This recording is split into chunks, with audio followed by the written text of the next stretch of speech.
So the purpose of this course is আইএলসে কোন কোন মডিউলে কি কি আসে সেই বিষয়গুলোর সাথে আমরা একটা পূর্ণাঙ্গ একটা পরিচিতি নিব, প্লাস আমাদের স্পিকিং এ জড়তা আছে বিধায় আমরা বেসিকে, আমরা অডিও শুনে বুঝি নাই বিধায় আমরা বেসিকে, আমাদের গ্রামার ভুল হয় বিধায় আমরা বেসিকে, তাই তো?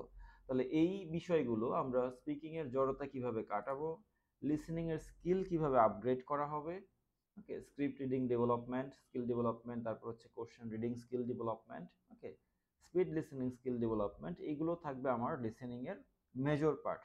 আমরা কখনোই বেসিকে সলভ করা শিখি না, ওকে, কিন্তু এমন একটা লেভেল পর্যন্ত আমি চেষ্টা করব আপনাদেরকে তুলে দিতে যেখান থেকে পরবর্তীতে আপনারা চাইলে নিজেই আইএলটিএস এর প্রিপারেশনটা নিতে পারবেন।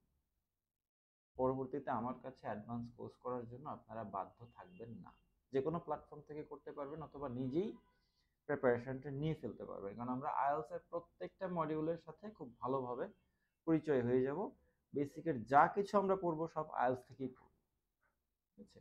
এই যে আমরা লিসেনিং স্ক্রিপ্ট রিডিং বলছি, এটা লিসেনিং আইএলটিএস রিডিং, আইএলটিএস এর যে লিসেনিং আছে সেখান থেকেই করব। ওকে, স্পিকিং এর ক্ষেত্রে পার্ট 1 পার্ট 2 এর সাথে যে পরিচয়ের বিষয়টা বলছি, এই everything will come from IELTS speaking. Okay, আপনার নাম কি, আপনার বাড়ি কোথায়, এরকম খুব সাধারণ কিছু কোশ্চেনের ভিতরে বিষয়টা লিমিটেড থাকবে না। ওকে, রিডিং এর ক্ষেত্রে কি থাকছে আমাদের, রিডিং এর ক্ষেত্রে আমরা কি কি কোশ্চেন আসে শুরুতে এটা জেনে নিব। আচ্ছা, তারপরে আমার থাকবে 1 থেকে 4 পর্যন্ত কোশ্চেন, সেখানে কি কি আন্ডারস্ট্যান্ডিং এর বিষয় আছে কোশ্চেনগুলো। আমরা 1 থেকে 4 বলছি, এখানে লিস্টটা দেওয়া নাই, আমরা লিস্টটা একটা প্রোভাইড করব, লিসেনিং এর যত কোশ্চেন এই ফার্স্ট ক্লাসে আমরা প্রোভাইড করব, ঠিক আছে? তাহলে 1 থেকে 4 পর্যন্ত কোশ্চেন যদি আমরা কভার সম্ভব হয় একটা লেকচারে, লেকচার 2 তে আমরা দেখব যে কোশ্চেনগুলো কিভাবে বুঝতে হয়। ওকে, এন্ড সেম ম্যানারে আমরা 5 থেকে 10 আরেকটা লেকচারে কভারের চেষ্টা করব।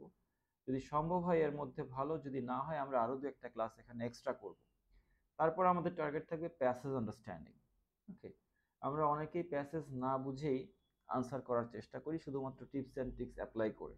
So which is a wrong approach for basic learners, which is a very wrong approach for basic learners.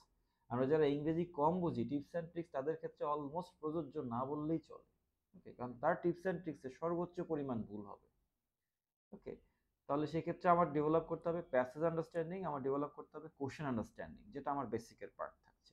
এই দুটো যখন আমরা পারবো তখন আমরা টিপস অ্যান্ড ট্রিক্স অ্যাপ্লাই করে সেখান থেকে আনসারটা জাজ করতে পারবো, ঠিক আছে? It's a lengthy process. আমাদের সবচাইতে বেশি সময় দিতে হবে আমাদের লিসেনিং এবং রিডিং এ, ঠিক আছে? স্পিকিংটা দেখা যাক আমরা কত দ্রুত কভার করতে পারছি। আচ্ছা, এর সাথে সাথে আমরা যেটা করব, আমরা 1 মাসের একটা রিডিং প্ল্যান আপনাদেরকে দিব। ওকে, যদি সম্ভব হয় 2 মাসের একটা প্ল্যান দেব, আমরা 1 মাস লিখে রাখছি। আর এই দুটো মডিউল করে আস্তে আস্তেই হয়তো আপনার 1 মাস ফুরিয়ে গেল, সেক্ষেত্রে আমি তো 2 মাসের প্ল্যান দিয়ে লাভ নেই, আমি তো আদায় করতে পারবো না। ওকে, তো আমার প্রত্যেকটাতেই টার্গেট আছে। স্পিকিং এর ক্ষেত্রে আপনাদের একটা মান্থলি প্ল্যান করে দেওয়া, লিসেনিং এর ক্ষেত্রে আপনাদের একটা মান্থলি প্ল্যান করে দেওয়া, and same for reading. Writing এর কোনো মান্থলি প্ল্যান আমাদের এখানে থাকছে না। রাইটিং এ আমাদের যেটা থাকবে সেটা হচ্ছে আইএলটিএস রাইটিং এ আমাদের যে গ্রামার আইটেমস গুলো প্রয়োজন সেইগুলোর সাথে আমরা পরিচয় হবে এবং সেগুলো আমরা প্র্যাকটিসও করব, ঠিক আছে? কারণ সিম্পল সেন্টেন্স মেকিংটা আমরা দেখব, যেটা আমার আইএলটিএস রাইটিং এ মাস্ট, এবং যেটা আমার স্পিকিং এও মাস্ট। আমি যদি সেন্টেন্স মেক করতে না পারি, আমি স্পিকিং এর আনসার ডেলিভার করব কিভাবে, তাই তো? তার সাথে আমাদের সেন্টেন্স কানেক্টরের একটা ব্যবহার থাকবে এখানে। সেন্টেন্স কানেক্টর বিষয়গুলো কি, যে ধরেন আপনি রাইটিং টাস্ক 1 বা 2 তে একাধিক লাইনে তো বিষয়গুলো লিখতে হয়। অনেক সময় আপনার মিনিমাম 150 ওয়ার্ডস এর যে এসেটা আমরা লিখবো টাস্ক 1 এ, এটা সর্বনিম্ন মানে আমাকে 70-80 পর্যন্ত বা 100-200 পর্যন্ত হয়তো লিখতে হবে, ঠিক আছে? 170-80 থেকে 200 পর্যন্ত। তো এই এসে গুলো তো 2টা-3টা প্যারাগ্রাফে ভাগ করতে হয়। তো কোন প্যারাগ্রাফটা কিভাবে শুরু করতে হয়, একটা প্যারাগ্রাফের প্রথম সেন্টেন্সের সাথে দ্বিতীয় সেন্টেন্স কি দিয়ে কানেক্ট করলে ভালো হয়, এই কানেক্টরের ব্যবহারগুলো আমরা বেসিকে দেখব। ক্লাস 2 এর ক্ষেত্রে কানেক্টরের ব্যবহারটা আরো বেশি, ঠিক আছে? সেটাও আমরা দেখব। পাংচুয়েশনস এর ব্যবহার, নরমালি আমরা কি করি, আমরা হচ্ছে কমা আর ফুল স্টপ, আমাদের সারা জীবনের পাংচুয়েশন 2টা। রাইটিং এ কমা আর ফুল স্টপ বাদে পাংচুয়েশন ব্যবহার করছি এই সংখ্যাটা খুব কম, ঠিক আছে? তো আরো যে 2-একটা পাংচুয়েশন ইংরেজিতে বা বাংলাতেও হোক সেটা ব্যবহার করা যায় এবং সেটা আপনার রাইটিং এর মানটাকে আপগ্রেড করে। ওকে, তো সেই পাংচুয়েশনের ব্যবহারগুলো আমরা দেখব এবং সেগুলো আমরা অ্যাপ্লাই করব ডিরেক্ট রাইটিং টাস্কের উপরেই।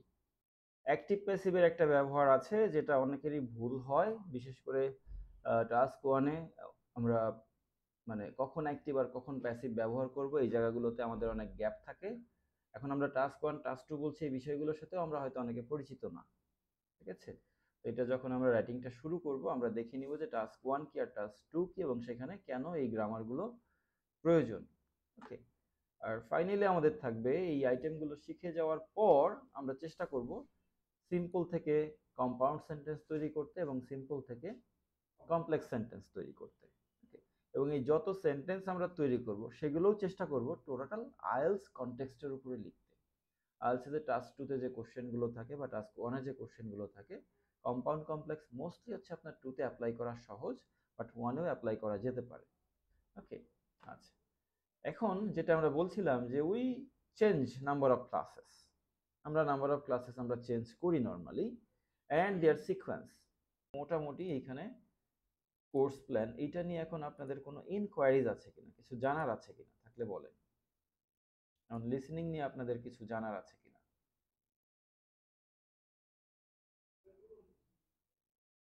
Not yet, unless we start learning it is difficult to ask questions. ঠিক আছে, আমরা শুরু করব মূলত লিসনিং দিয়ে। লিসনিং এর পাশাপাশি আমাদের হচ্ছে রিডিং, এই দুটো স্কিল দিয়ে আমরা শুরু করব। এখন রুটিন যদি বলি, সপ্তাহে 2 দিন আপনাদের স্পিকিং থাকবে, ঠিক আছে? ক্লাস রুটিনে সপ্তাহে 2 দিন স্পিকিং থাকবে। সেটা হচ্ছে বুধবারে থাকবে স্পিকিং, প্লাস এদিকে আমার সাথে আপনাদের ক্লাস থাকবে 3 দিন, শনি রবি মঙ্গল। এই শনি রবি মঙ্গলের ভিতরে আমি রবিবারটা আপনাদের স্পিকিং রাখবো, ঠিক আছে? তাহলে রবিবার স্পিকিং, বুধবার স্পিকিং, আর শনিবার এবং মঙ্গলবার এই দুটো ক্লাসও আমি নিব। বুধবারের স্পিকিংটা তরিকুল ভাই নিবে, শনিবার এবং মঙ্গলবার আমরা আইদার লিসনিং এর ক্লাস করব অর রিডিং এর ক্লাস করব। সেই হিসাবে আমাদের আজকে হওয়ার কথা স্পিকিং এর class, and we will do it.